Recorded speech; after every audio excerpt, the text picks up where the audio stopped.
and I'm here again to introduce you to our next speaker, Claudia. So I'll introduce her very quickly. Okay. So Claudia, the next speaker, is the co-director of Better Way Foundation, a family foundation focusing on climate justice with a gender inclusive lens, and a co-founder of Circles, which is a series of gatherings curated to promote awareness, dialogue, and increase support towards climate and social action. For more than 10 years, she worked in the philanthropy sector, delivering international projects while working at Ashoka and acting as a strategic advisor to civic participation initiatives in Italy and the rest of Europe. Prior to this, Claudia worked in London in the arts sector, where she managed the Prix the leading photography prize dedicated to sustainability. Mother of three energetic children, she holds a master in business administration from ADE in Barcelona. And Claudia, thank you for joining us, and the mic is with you right now. Great. Thank you so much for having me. I'm afraid I slightly lost my voice, so I hope you're gonna understand me right. It's always back to be back in the Ashoka community and the Ashoka spirit. And I'm here today just to share some reflections from our journey as founders of Women Social Entrepreneurs and Women-led community. And first of all, I would like to say that when I'm think back of our journey, I always like to start again to remind ourselves what we do, and that the word philanthropy is indeed about loving humans and asking ourselves, how is it that we love humans as founders? So here is our 2 cents. And I will start with a short story. I had coffee a few weeks ago with Nani Jensen, amazing Ashoka fellow and social entrepreneur, founder of systemic justice in Europe, and I've asked her to tell me a bit more about future plans. And she explained to me what was going to happen next year and then the year after. And then she told me, and then I'm going to leave the organization.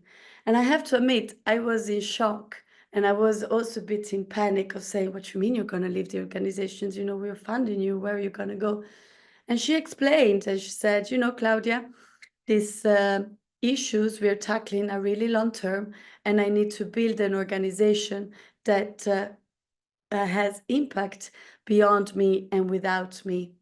And I was a bit embarrassed also because Nani has already done this before, having created and funded the Digital Freedom Fund and then left it at the moment that was running well and without her. And I'm telling you this story because I think we talk a lot about system change, and we talk about going from ego to eco. But there I was in front of the embodiment of all of this, and my first thing was to be in slight panic. And therefore, this made me ask, are we really ready to fund these incredible humans that are putting the common good and impact for all ahead of themselves and their well-being? And therefore, are we ready to have all this tough conversation about what system change and supporting social entrepreneurs and women social entrepreneurs really mean? So I think that in shifting this conversation, we like to look at the what we fund in terms of system change and how we fund this. And in terms of what is system change, we like to think of an 8.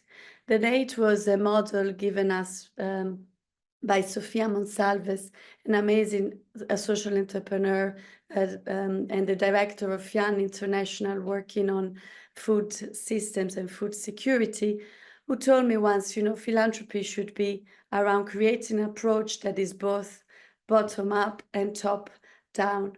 So we looked at this a better way and decided to think of system change in 3 ways: about putting in charge communities and women social entrepreneurs, advocating, and also enabling ecosystems.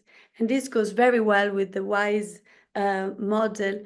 And we think of like, how can we really redistribute resources so that entrepreneurs can scale out their solutions, can be in charge of developing innovation and also spreading them around their communities, but also to advocate for this change at the top so that they can scale up and influence laws and policies, and also starting to enable ecosystems, collaborations, and cross-sectorial dialogue. So to start to scale deep and going towards mind shift.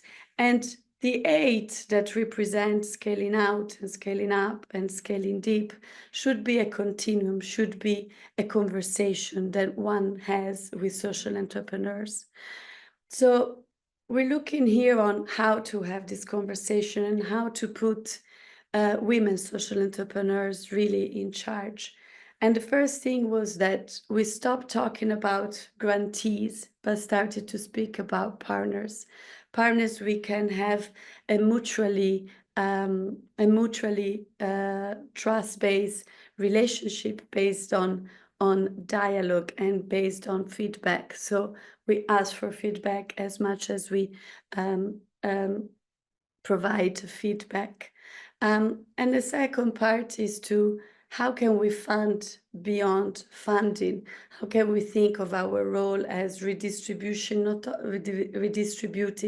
not only financial resources, but also opening up networks and conversations and visibility possibilities. And the third time is like, how do we really look at the human that does all of this work? And having worked at Ashoka and doing this job, I know the social entrepreneurs have the tendency of never stopping. And in a sense, the more funding we provide, the more we give an opportunity to keep on going.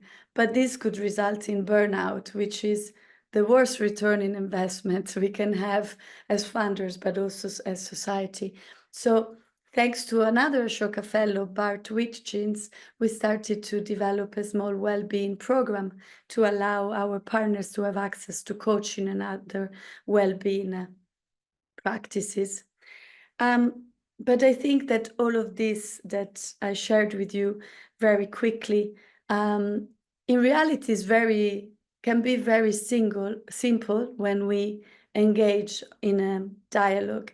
And we have two guiding questions that are very simple. And the first one is always to ask, what do you need in this moment to scale out, to scale up, or to scale deep? Where is it that you are, and what would you need to go to the next step in your journey? And when you ask this very simple question, I think two amazing things happen.